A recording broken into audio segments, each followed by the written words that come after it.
Good evening, everybody. We're going to start our advisory task force meeting number 5. So we'll get that underway. We have our friends from FEH here again to kind of lead us through that meeting. Nice to see you all again. We'll get started with them. And then later in the presentation, I've got some slides to go over. There were some questions about what our assessment of our operating expenses are and our operating outlook is going to be. So we've added some of that. And later on in the presentation today, I'll be taking it over and we will be discussing that stuff too. So welcome to our friends, Kevin and Christy from FEH. Yeah, hi everybody. We are going to share our screen.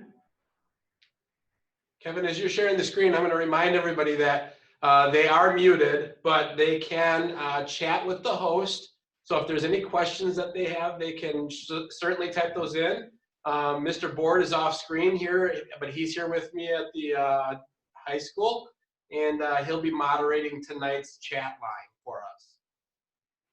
Excellent. Okay. Jared, does that work? Can you see our screen? I can, yes. Excellent. Okay. We'll get started here. We're going to go through a lot of the same information that we did last time. We'll go a little faster. We think there may be more questions on the different scenarios, so we'll spend a little bit of time on that. You may recall the goals for success, but we're going to read through them quick. Complete the deferred maintenance to save money long term. Modern tools, equipment, and facilities in order to recruit and retain staff. Student recruitment and retention. Provide curriculum, programming, and services to make students more competitive post-graduation. Student and staff safety and security. Improve school culture.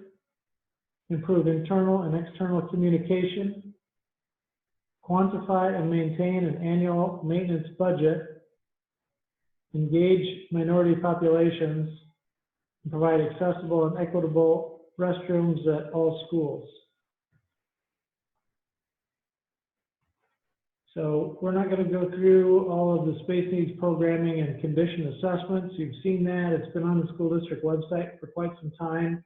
If there is anybody new that didn't see this last time or the time before, you'll be able to go to the school district's website to the T.E.A.M.S page and see all the detail that builds into these sheets. Christy will give us a quick update on this summary. Okay, well, we toured each of the 5 school buildings and put together a list of items that need to be improved or fixed or done. So we have things divvied up into urgent, required, and recommended categories. So if an item is listed as urgent, it means that it's dealing with water getting into the building or the building envelope in some fashion. So you'll notice that the high school has a very high urgent line item, and that is primarily for the roof replacement. That's pretty much all of those dollars is for the roof replacement. If an item is listed as required, it means that it is a code, like a life safety code or an accessibility upgrade or update. So we're looking at egress corridors that have the proper fire rating. We're looking at restrooms that have the proper clearances for fixtures and are the proper size. And then if it's listed in the recommended category, that would be a best practice. So we're talking about improvements that would be either needed from a maintenance standpoint or recommended as like a long-term strategy to improve the building, like some paving replacement that might not be strictly required but would be nice to have, or dumpster pads or fencing or energy efficiency. Yep, energy efficiency updates. So recommended is, I don't believe that's calculated in any of the totals that we'll go through, but the urgent and required numbers are rolled into the cost strategies coming up. So of course the advisory task force role is to advise the school board. They know they have those investments to make, approximately $7 million in urgent and required items. So before they start, continue really making those investments, they want to make sure that the community has voiced their opinions on what the long term should be for the facilities for the district. This chart is a cost comparison chart that basically shows what the existing operating costs are for each building. So this is Lincoln, Jefferson, Doudna, and so on. And then these are the total numbers for annual natural gas price, electrical, water, maintenance, custodial, telephone, and so on. So you can see what that total is, what that equates to over a 20-year period with an average of 3% inflation, and then in red, what those costs are per square foot for each building. These are the existing floor plans. They are all at the same scale, so you get a real sense of scale from one building to the next. You can see the difference in size between Lincoln and, say, Doudna, or the middle school and Jefferson. Quite a bit difference in size.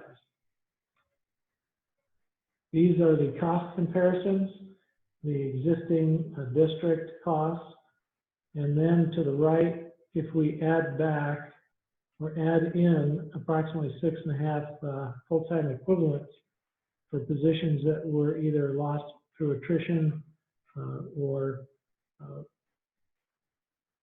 decisions that the district has made to be able to manage the budget the last few years.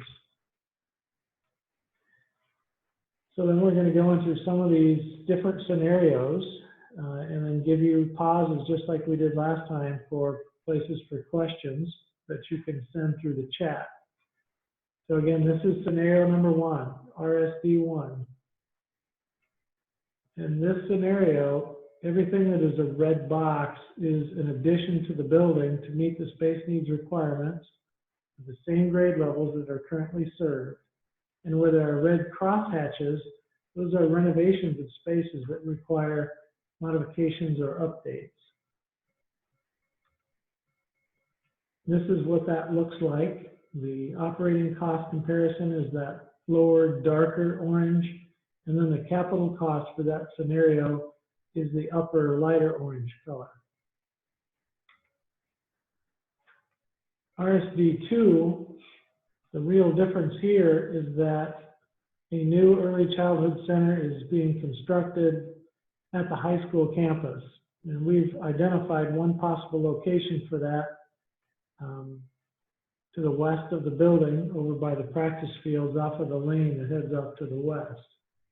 That doesn't mean that's absolutely where it's going to go, but that's where we kind of sketched it during the design workshop. That each of the other buildings has renovations and basically serving the same grade levels.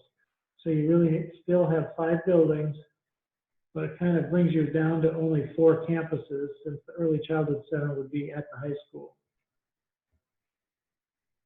And you see that comparison cost is a little bit more. The capital cost is what's really going up because of the new square footage. This is scenario number 3, and this is basically moving the early childhood center to an addition at Doudna. And we've shown a hypothetical location for where that might be in this red addition space down here. It could be here or it could be here, but this is where we sketched it during that workshop. So this reduces to 4 different campuses and really 4 different buildings, because the early childhood center could be considered part of the Doudna building.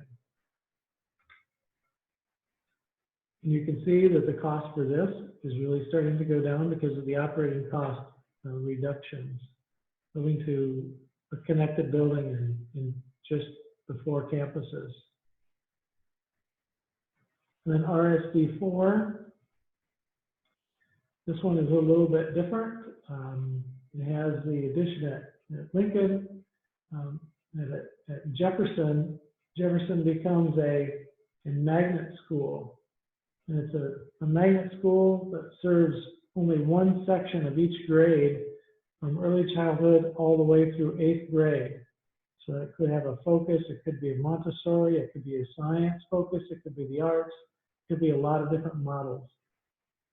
But for Jefferson to be just a one-section school, it's currently a two-section school for grades 1 through 5, that means that Doudna would have to become a 4-section school.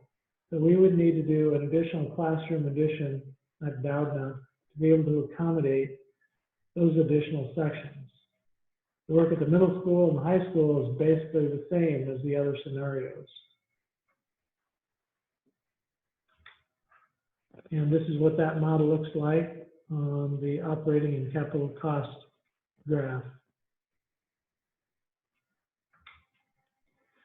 So now we want to open it up to chat questions. If anyone has any questions, please put those in the chat column, and Steve Board will let us know what those questions are.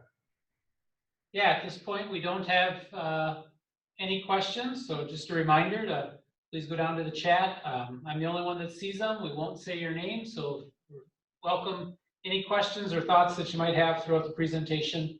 We'll take various spots and take some time to answer those questions and address them.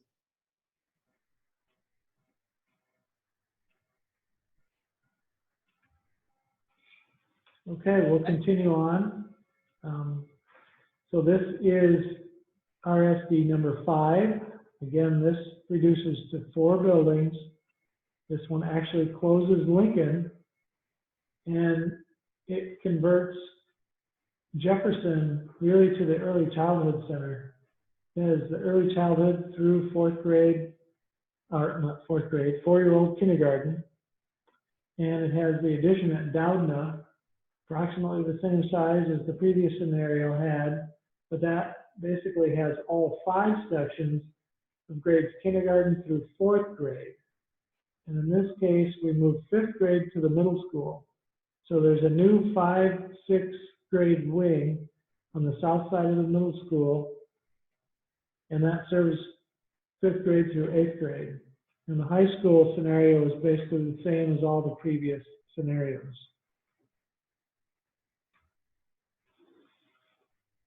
This is what that looks like. You can see that this has a lower cost than any other scenario so far.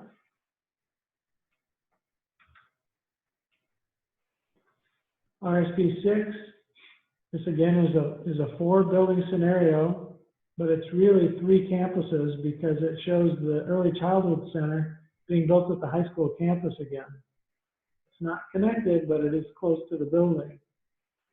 So we've got the early childhood center. Doudna is the same model of kindergarten through 4th grade, and the middle school is the same model as the previous one of 5th grade through 8th grade. And again, the high school is the same. This cost model is just slightly more than the last one. Obviously, we are building more new construction, so there's a little bit more capital cost here. The operating cost is just slightly less. So over time, this scenario, even though it would cost more initially, it would cost less over time. Scenario number 7, this is a concept that looks at building a new 2-story elementary school in the middle of town, basically on the Jefferson site, but would require an additional city block and the closing of 1 block of the street to be able to provide the outdoor space that's needed. The idea is that this new elementary school would support basically 2 sections of grades early childhood through 5th grade, and Doudna would have kindergarten, actually early childhood to 5th grade as well, with 3 sections. And the middle school stays as it is with grades 6 through 8. And the high school is pretty much the same as the previous concepts. This is a more expensive scenario, especially for construction, because of the acquisition cost of the additional city block and all those properties, and the closing of the street, moving the buildings, and doing all the work to prepare the site. So this is a pretty expensive construction cost scenario. RSD 8, this really reduces to 3 campuses and 3 buildings. The Early Childhood Center is again built at the Doudna site, and Doudna essentially becomes early childhood all the way through 4th grade for all sections. The middle school has 5th grade added there, and the high school continues as it was. You can see the operating costs have really gone down here. We're only operating three buildings, essentially. The capital cost is, in comparison, is a little bit more, but because the operating cost is so low, this total cost has been reduced. And then the last scenario that was developed during the design workshop, RSD 9, this concept actually moves 7th and 8th grade to the high school into a separate wing.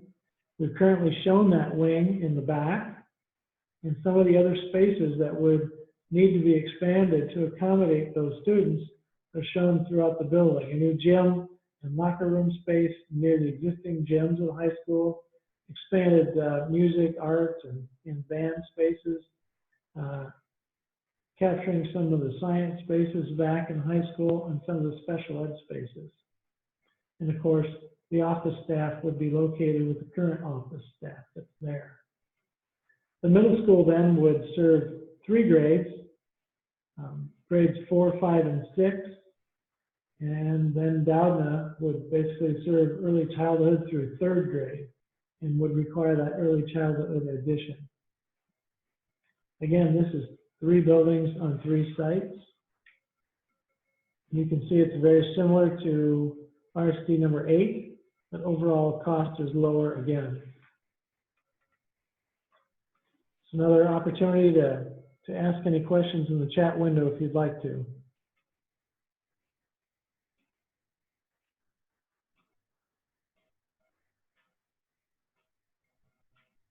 Oops, sorry, I was muted there. Kevin, I've got a couple of questions regarding space.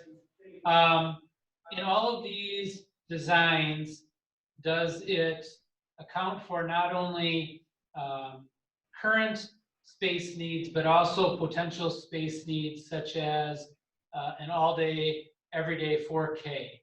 Would all of these designs accommodate that? Would be the first part of that question.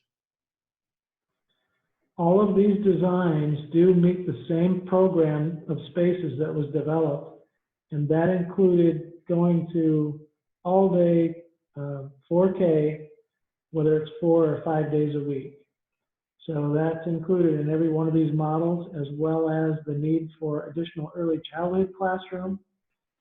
With most of the consolidations, whether it's 3 sections or 5 sections, an increase in student population in any of the grades could easily be absorbed into those classrooms based on the student-teacher ratio right now. So we've basically looked at current enrollment and a very slight projected increase in grades outside of the 4K. Okay, second part to that, all these are related to space at the current time. Is it feasible to do a magnet school at Jefferson and still add Lincoln schools to Doudna? I think you're saying that it's addressed that increase in students. Well, that is one of the scenarios that we looked at, obviously. I think it was RSD 4.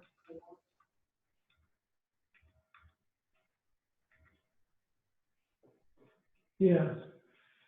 So the question was, could we move the Early Childhood Center up to Doudna if we kept this as a magnet school?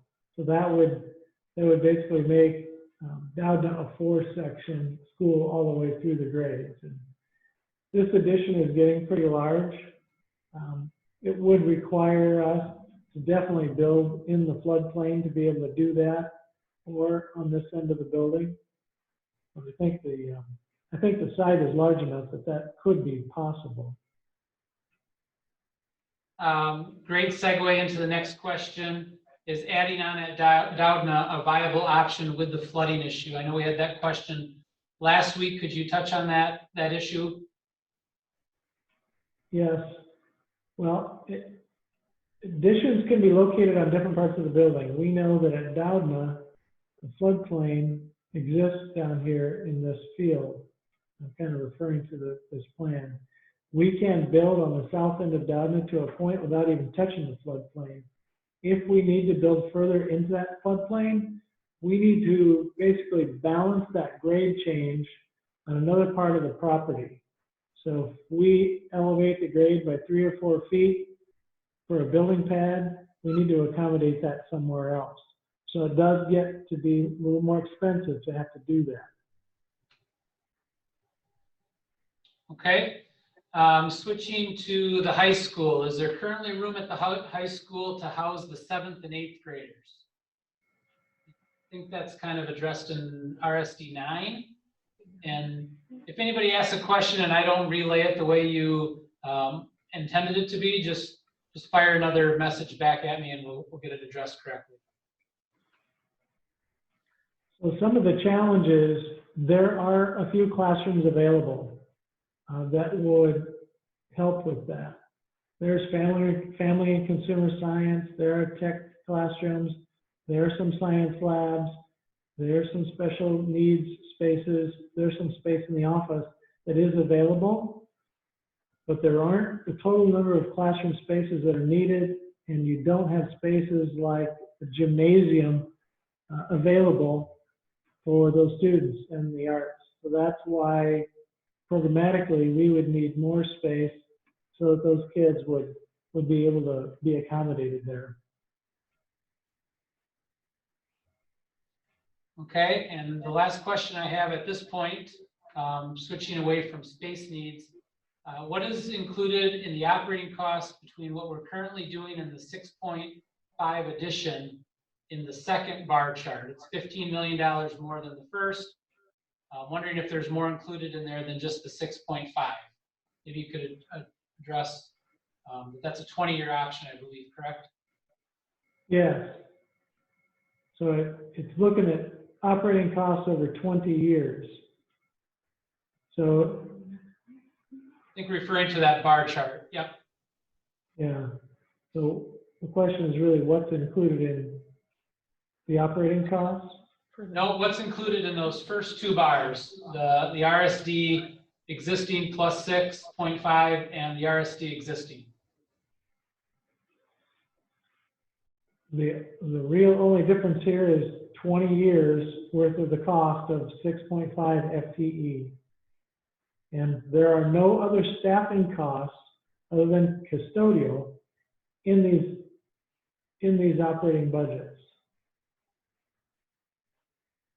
So this basically is adding on that 6.5 FTE, and it's an important number because if we're going to maintain the same number of buildings and grade structure, that is the FTE that's really required to provide the programming that the district has always tried to provide, but has had to make some sacrifices recently.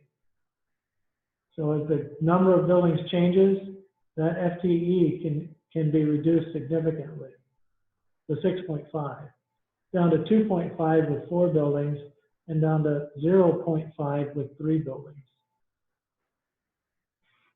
Okay, thank you. Did have one more come in, and I believe this is in regards to the RSD 9 model, where the 7th and 8th graders are moved to the high school. What is the plan for art? Is there an additional art room being built in there, or how would art be handled with the addition of 7th and 8th graders? Yeah, there is an art room right here, kind of at the intersection of this addition. So programmatically, we do have an additional art classroom that would be needed. Okay. All right, I think that's all we have for questions right now. So I think you can move on. Thank you. Okay, so then we divided this chart out so you get just a better sense of what does the operating cost look like, comparison to comparison? And obviously this is the existing. This is if you add back those 6.5 FTE, and then these are the other models. These three, actually four, are actually the 5 building models. When you see it drop down on another $10 million, these are the operating costs for 4 building scenario, and then it drops down another $5 million here for the 3 building scenario. And keep in mind, this is over 20 years. These are the capital costs. And again, each one of these lines is about $5 million apart.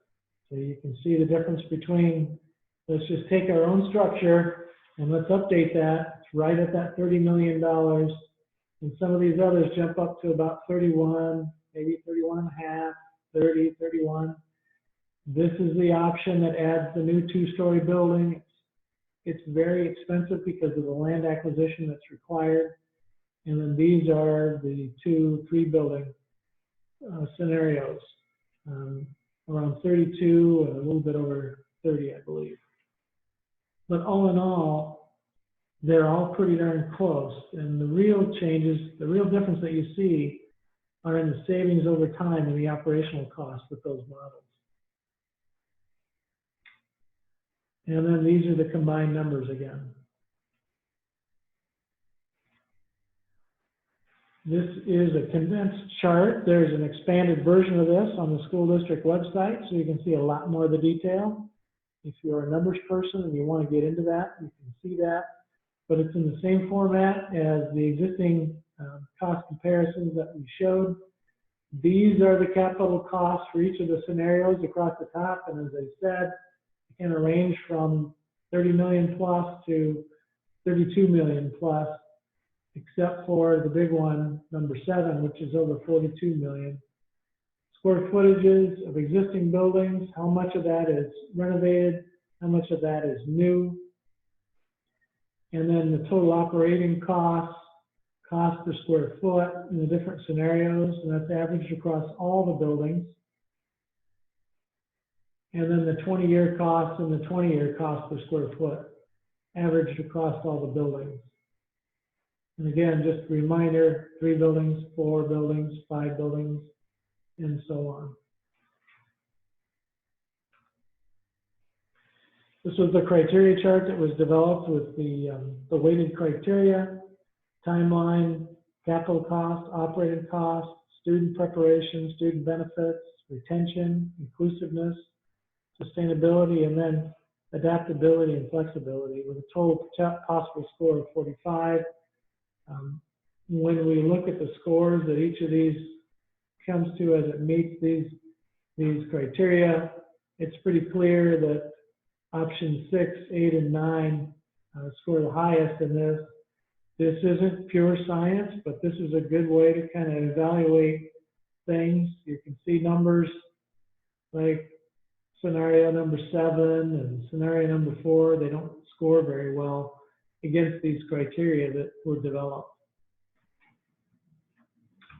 So with that, we're going to turn it over to Jared and Steve. They're going to talk through some of the operating side of things. Kevin, before we do, I just have one question regarding the designs that we might as well get answered. Is it safe to assume that in all of the scenarios that the urgent, required, and recommended are addressed in any buildings that remain? And if so, are all 3 of those areas addressed? In every one of these scenarios, we included the costs for the urgent and required. We did not include any of the recommended costs. Okay, thank you. I'm going to mute our microphone now and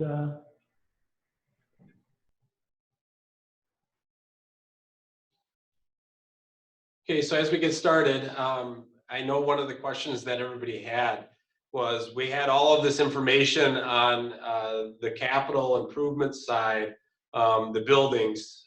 We had a very good assessment done by FEH to talk about the structure that our buildings were in. And again, the detail for that can be found at our website. It's a large PDF document. But people were wondering, you know, operation-wise, we're asking some operating questions. What is the assessment of the school district, and how do we get to some of those numbers that we shared? So with that, I wanted to kind of go over with you some things that we needed to discuss about that. So the 3 things you need to know about operating costs are: 1, the ratio of expenses to revenues is increasing. What that means is we're spending more than we have coming in. As simple as that. And we can talk about that in a little bit more detail as we move forward. Number 2, we do have a lower mill rate investment compared to our neighboring districts. So the local tax investment that we have from each of our households within the district is a lower mill rate than compared to others. And 3, we've had to make some compromises over the past several years to help maintain a budget or slow that expense to revenue ratio. So that we were trying to be in a healthier and more fiscally sound place, but also to stem the tide of losing dollars compared to our expenses. So I just wanted to touch base on that. Current financial status of RSD is this: we have about $3.3 million in our fund balance, or our reserve, at the start of this school year, the 2019-20 school year. That's an okay fund balance to have, and we'll talk a little bit more about what that means coming up. But what you do need to know is that our student enrollment is a large part of establishing our revenue through the revenue limit formula that the state has for school districts. And schools cannot exceed that revenue limit without going to a referendum. And so you can see here is our projected student FTEs. And so currently we have approximately 1,411 student FTEs. That's projected over a number of years to the 2024-25 school year to be 1,357. So with the loss of students comes a loss of revenue, and we can show you what that means in just a minute. But before we go to the next slide, I do want to share that the reason for that FTE loss is the 4 largest classes we have right now are entering into the high school next year. And over the next 4 years, those will drop off. And based on census numbers, we do not have the amount of students coming in to replace those. So I just wanted to make a little statement there about that. Next slide, Kevin. So here you'll see our fund balance projections using that FTE loss. Currently in the 19-20 school year, you'll see that we have a fairly healthy fund balance. It's just about 20%. Really healthy school districts are in that around 23 to 25% range. That means that school districts aren't having to short-term borrow to meet shortfalls for payroll and other things throughout the school year. We're not quite there as a district. We have been trying to put money into fund balance over the last couple of years through attrition and some staffing cuts to try to remain healthy. But as you can see, over the next 5 years, we are going to have a drastic fund balance decrease, everything being equal, as we lose those students. And it doesn't take us out past another year or two where we really start hitting that fund balance, meaning we're going to be out of reserves come the 22-23 school district. And then we won't be able to meet bills or operate starting in the 23-24 school district. All things considered as staying the same. Kevin, you want to, thank you. So how can we avoid this? How can we look at having a healthier fund balance and better revenue? Well, 4 ways. There are pretty much 4 ways districts can maintain a healthier fund balance. 1, we can increase student count or increase our FTE. We have been doing what we can at the local level to try to do that. You do that in 2 ways. You have really effective programming and be a place where people want to be. And so the interesting data that we have on open enrollments this year is our open enrollment out versus our open enrollment in has been kind of closing that gap. So we have had a large number of students who've open enrolled out in the past. Our open enrollment through our virtual school is gaining enrollments, and that's helping to bring students in, as well as some of those students who maybe open enrolled out in the past, we've maybe had fewer. So that gap is closing. So we are able to minimally increase student count, but this is something that's been largely out of school districts' controls. In Wisconsin especially, we've seen kind of a flight from the rural areas to more populous areas to be closer to things like broadband and shopping and those things. And that has been decreasing enrollments in rural schools. And so that's been a statewide problem, not just a local problem here at the Richland School District. The second thing we can do is we can increase revenue from the state revenue limit formula. We can't do that locally. That's something that's out of our control. It is in the control of the state legislature and the governor's office to increase money to schools through the revenue limit formula. But that's not something that we can do. And so we want to talk about how can we have impact and do that. And so really there's only two ways that locally we can do that. One is we can increase our local investment through the mill rate, and increasing mill rate dollars through a referendum, or for decrease expenditures. And so I want to talk to you a little bit about those avenues and how we can go about doing that. Next slide, Kevin. Thank you. Here you have a graph that shows, a bar graph that shows the neighboring school district mill rates. You can see on the left we have RC. Our mill rate is currently at $8.15 per thousand, as well as Ithaca at $12.34, Riverdale $9.76, and so on. The numbers are just above the bars for each of the neighboring schools. You can see that the average, area average is actually $10.35 mill rate. So the question then becomes, what if we were to invest all the way up to the average mill rate? What would that do as more revenue for our school? Kevin, you want to move aside?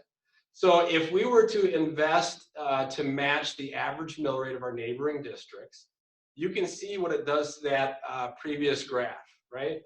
Our fund balance as a percent of expenditures gets at and above healthy. Again, we wanted to get to that 23 to 25%. This nears 30%. As we get there, it sustains a fund balance that can sustain our programming. Remember, our current programming is at the 2019-20 level, and actually in those first 4 years, we could add back some staff or increase dollars towards other things, making sure that we're able to do some repairs, maybe getting some curriculum that's much needed. And then in the 2024-25 school year, remember, throughout this graph, we did nothing to change the student enrollment. So we are still going to see student enrollment loss, which is why we're going to see a little increase at the beginning, but then we're going to see that student enrollment decrease. So if we were to, again, invest the same, at the same mill rate as our average compared to our neighbors, we'd have a very different outlook on what that looks like for our fund balance. Kevin, next slide, please. And so then the other one was another way we could look at it is we could decrease expenditures. And what that does, it has really two impacts. When you decrease your expenditures and have fewer expenses, your ability to maintain quality education becomes difficult. Now, some people said, well, if we're losing enrollment, we can reduce staffing. So that should be a one-to-one correlation, but it's really not. If we lose 20 students over the course of 13 to 14 grade levels, taking 4K all the way through 12th grade, that's only one student per grade level if we distributed it evenly. You can't go down one teacher if you lose 20 students and it has any kind of distribution like that. It just doesn't work. So we would still reduce staff as appropriate. If we did have an area or a grade level that we could do that. And honestly, that would be easier to do in a 3-building model versus a 4 or 5 building model where we have 2 elementary schools still. Once we get all the students who are in the same grade level in the same building, that becomes easier. Right now, whenever we do that, like going into next year, we're having to move students as well as teachers to make sure that we can balance classroom levels as well as staffing levels. So that does become a little challenging for us as a school district. Also, we could, if we reduce expenses, we have to look at reducing academic programs or co-curricular programs. When you start doing that, which we have already, a lot of times you start seeing a reduction in FTE because students see other places as a place that maybe has those programs or as seen as a growing school district versus a declining school district. When you're cutting programs, co-curricular programs or academic programs, you start to be seen as a declining school district and therefore are less likely to attract and retain both students as well as staff. So it's not really something that we want to continue in more than we've been doing. So then the other thing that we look at to decrease expenditures is we take a look at if we do decrease expenditures, what impact does it have on the local tax investment? Because the Richland School District is actually a very highly positively aided school district in the funding formula from school districts, from the state. And you know, I can't go into a lot of detail about that right now because it would probably take me 3 days, but what I can tell you is this. Because we're positively aided, the more expenses we have, the more we get aid back on the prior year expenses. So as we cut expenditures, we'll get less aid from the state. So less expenses means less state aid in future years. I'm going to show you what that would look like at our mill rate. Next slide, Kevin. So you can see here, if you look at the blue line, the orange line going into the blue, the blue would be our current mill rate projection as we were to cut expenses. We're basing this on, say we're cutting expenses about $500,000 each year, okay? And we would have to do that to try to maintain a good fund balance. So we'd have to cut $500,000 next year, another $100,000 the next year, another $500,000 the next year. And if you see the difference there, the orange is the mill rate projection with the expense reduction. So we actually would pay more as a local tax to make up for that reimbursement that would come on previous year's expenses. So spending less doesn't always equate to a better for our school district. Especially when we're getting aided very heavily on the expenses we do from other state dollars that come in to help support our local tax dollars. So I just wanted to walk through some of those scenarios with you to give you a little bit more. Again, that's, you know, maybe above the 10,000 foot level on what operating looks like to us over the next couple of years and some of the things that we can do to help impact that. But I'm very happy to take some questions, and Mr. Board is here also. We can both answer some of those. But before we do, just going to go into one last slide here. That top one is maintaining current academic format and programming. So we want to talk about avoiding a growing budget deficit. $1.25 million a year is what we're looking at as a possible operating increase to help that healthy fund balance. Also, in any of those scenarios that we put together, we did talk about what we want to do for having a good staffing program that meets the needs of our current programs and students. If you look at that, our 5-building scenario, we would really look at having 6.5 FTE or full-time equivalents added just to maintain good programming. In a 4-building, it would be adding 2.5, and in a 3-building, we would add a half-time full-time equivalent. Also, the other things that we're looking at as possibilities and through this process for operational costs are some more dollars to put towards curriculum. Gifted and talented program expansion was offered as another good idea. We put that at $95,000 a year for a teacher, as well as curriculum related to that. Replacing tech, ed, ag, face, and business equipment. We know that those areas need to have current equipment, so that way when students go into the business world and onto college, they have and have seen the equipment that they would be using once they get out there. So that's $40,000 a year, as well as new interactive smart boards. As those are failing in our classrooms, it gets harder and harder for us to keep up on that equipment, as well as the band, music, art, drama, PE. Again, they have materials that wear out, and every once in a while we have to buy a musical instrument or a new kiln for our art room, as well as PE equipment and new stage lighting equipment. And at $35,000 a year, we feel like we can meet those needs. The last thing that we have is not really an operating cost, it's more of a one-time cost, and that's athletic field improvements that were suggested for our softball field, baseball field, and practice fields.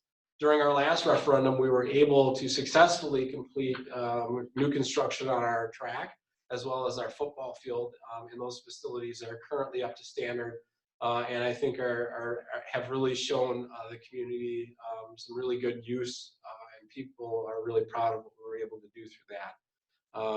That also led to talking about, well, what are we going to do for the other areas out there? So those are some of the operating costs that have come through, and some more explanation to why, especially that large $1.25 million programming suggestion for operating costs. Okay, I think right now we have time for chat questions regarding that information. Okay, so a two-part question. When was the last time the district asked for a mill rate increase? What was that increase? And then the second part was, when was the last time we had a rate increase? And so I can answer part of that, Mr. Burke, and that was back in prior to the 2014-15 school year, we had a rate increase, and then that was an organic, that was natural that happened.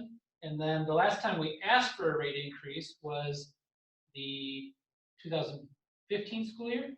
The 15-16 school year referendum that was in April 2016. And actually the mill rate increase went over 3 questions. We had 2 building or capital improvement questions, one dealing with, again, the track, some building improvements. A second question was related to having more security with cameras and secure vestibules to come into those buildings. And then the third question was a technology question. That was actually an operating question that gave us $475,000 a year for some technology improvements, as well as technology staffing. And so by the time you take the technology staffing out and the one-to-one, it left a little bit of money for other technology improvements that dealt with our infrastructure. So it wasn't anything for continued operating costs, it was for continued technology costs as we move forward. And the interesting thing about that particular referendum, kind of to answer this question, was that there was a projected tax impact of investment of 83 cents. Correct. On that referendum. And as it turned out, due to some changing in the state funding and some other variables at the state level, the tax investment actually went down 10 cents with that referendum. Correct. We actually were projecting, like, I think it was $9.97 mill rate at the time. And our mill rate actually came out to $9.04, which was about 10 cents lower than we were the year before, and a lot lower than we had projected. Part of that was the state put more money into coffers to help for property tax relief. as well as we had a TID district that came off the books and allowed for us to have more money through local tax appropriations that grew. And so to kind of summarize both of those questions, I've got history here since 1993-94, and really in that time, at no point have we asked for a mill rate increase and gotten one in the same year. The one time, actually the 2 times we've asked for it, when the high school was built and in the referendum, technology and safety referendum, in both cases, the mill rate actually went down the following year. Correct. Yep. Okay, so the next questions, Kevin, this is back kind of at you. Air conditioning, is that addressed at each of the schools?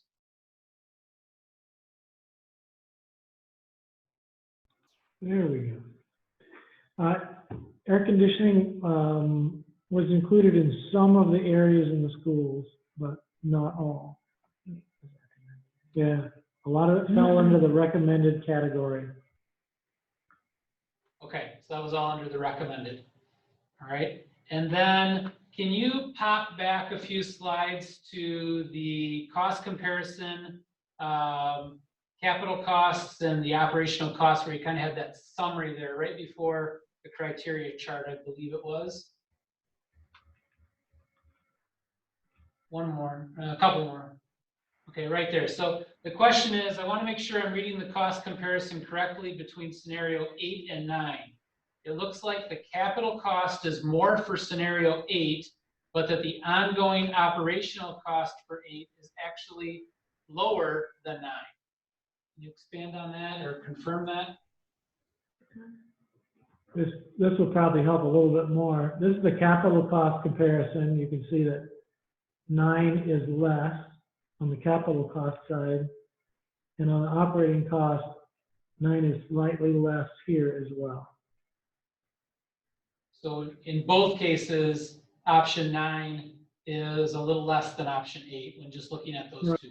You can see the actual numbers here, the capital cost comparison of the two, and then the operating cost comparison of the two over 20 years and annually.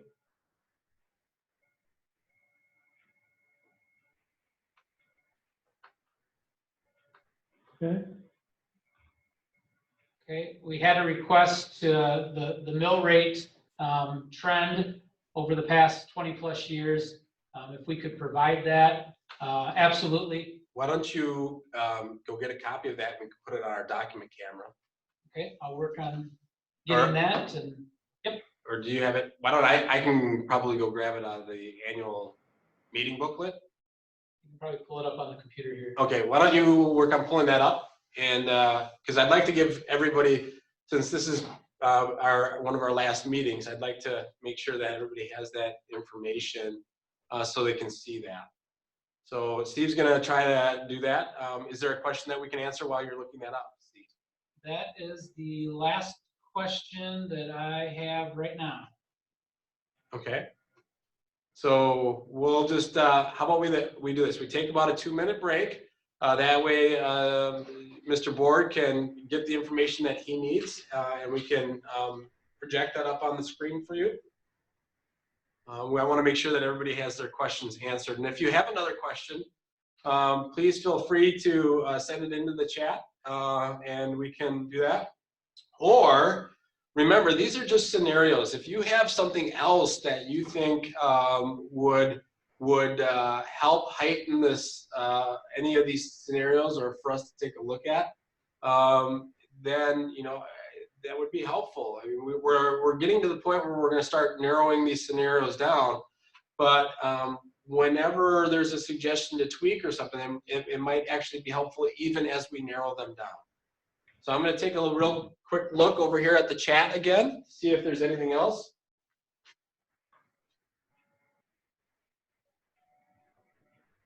All right, so this is our trend. It goes back to 1993, where we were over $20 per thousand. And then you can see steady drop 96, 97 was the start of the high school, where we had that drop, as I mentioned. Continues to drop, slight increase after its lowest point in 2012, slight increase until 2015. That was the 2015-16 was the first year of the technology and safety referendum, where it did drop that year and has continued to drop ever since. Here are the actual numbers. We are currently at $8.15. Last year, $8.32, and so on. So you can see those numbers over here on the right. And I can put this PDF on our district website as well. That is the chart that I believe that people wanted to see in terms of the trend over the last 20 plus years. Actually, almost 30 years now.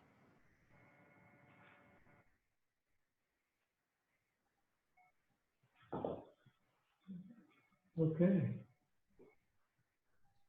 So we're sharing back with you the desktop.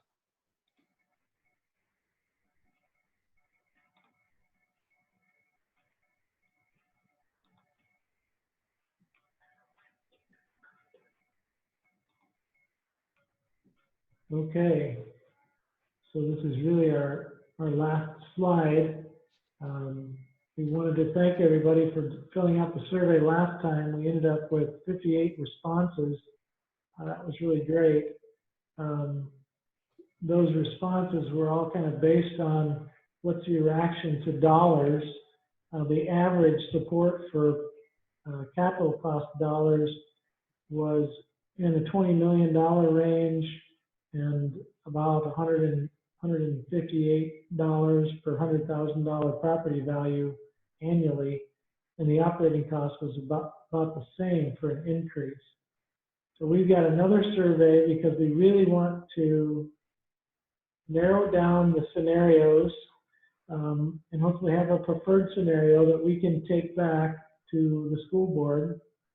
So we're asking you to go to this Survey Monkey link. You can do it on your phone or on your computer. And there'll be a total of 5 questions. A question about which scenario do you prefer. Really, we want you to rank the scenarios, all 9 of them, with your top selections. And then the projects within the scenarios to rank all of those as well. And then we have operating costs scenarios that the district reviewed, some of those different costs, which ones are your top priorities. There's also a chance for you to give us any other comments for recommendations that you'd like to see. So the more feedback we can get, the better the recommendation will be and the better represented I think the community is going to be and what the school district is going to come back and ask the community to support. So please do go to that survey. If you aren't able to capture the link here, you can go to the district website. That survey will be there. We'll send those results of this survey out again to the advisory task force. So you can see what the results of that is. And then we'll be presenting that to the Buildings, Properties, and Transportation Subcommittee of the board on May 7th. And then we'll be presenting it to the full board on May 18th. So we would encourage you to participate in those meetings. I think they're going to be Zoom meetings just like this. So everybody will be able to observe and provide any comments for those presentations as well. So we'd like to thank everybody for all this participation. I know it's been a challenge, but we have had lots of folks involved in this, and the more people we have involved, the better the outcome usually is. So thanks everybody for that. If you have questions, if you continue to have questions, you can submit those to the school district administrators. There's probably a way to get those to us as well.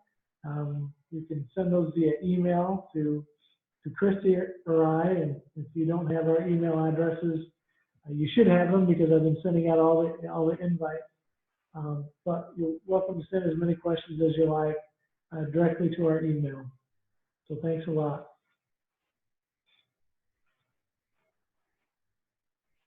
Steve, are there any other questions that anybody else has submitted? I just have one more question. Maybe this was already asked, but did any of these options include energy efficiency improvements like solar panels? If not, is the district open to doing something like this to reduce costs over time?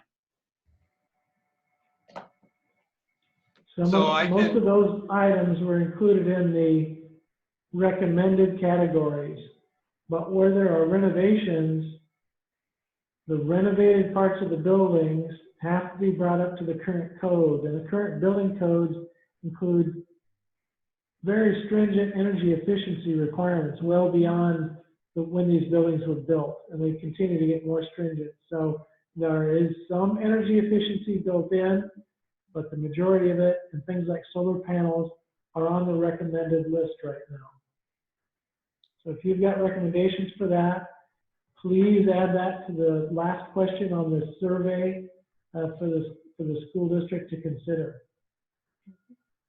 Kevin, I might also add to that, you know, in 2015, we did have a major energy efficiency project by which most of our buildings have really done a lot of efficiencies and gotten a lot of efficiencies, as well as a couple of years ago, we entered into a partnership program with our local telephone and electrical company here in town, where we help support a bay of solar panels out at their solar farm. And helped reduce some of the costs, not only to us, but some of the neighbors in the school district in that project. So we are always continually looking at how do we get better with that. And so wherever we can have some of those efficiencies, we really appreciate people's thoughts on thinking about and pushing us towards saving dollars when we can in those areas.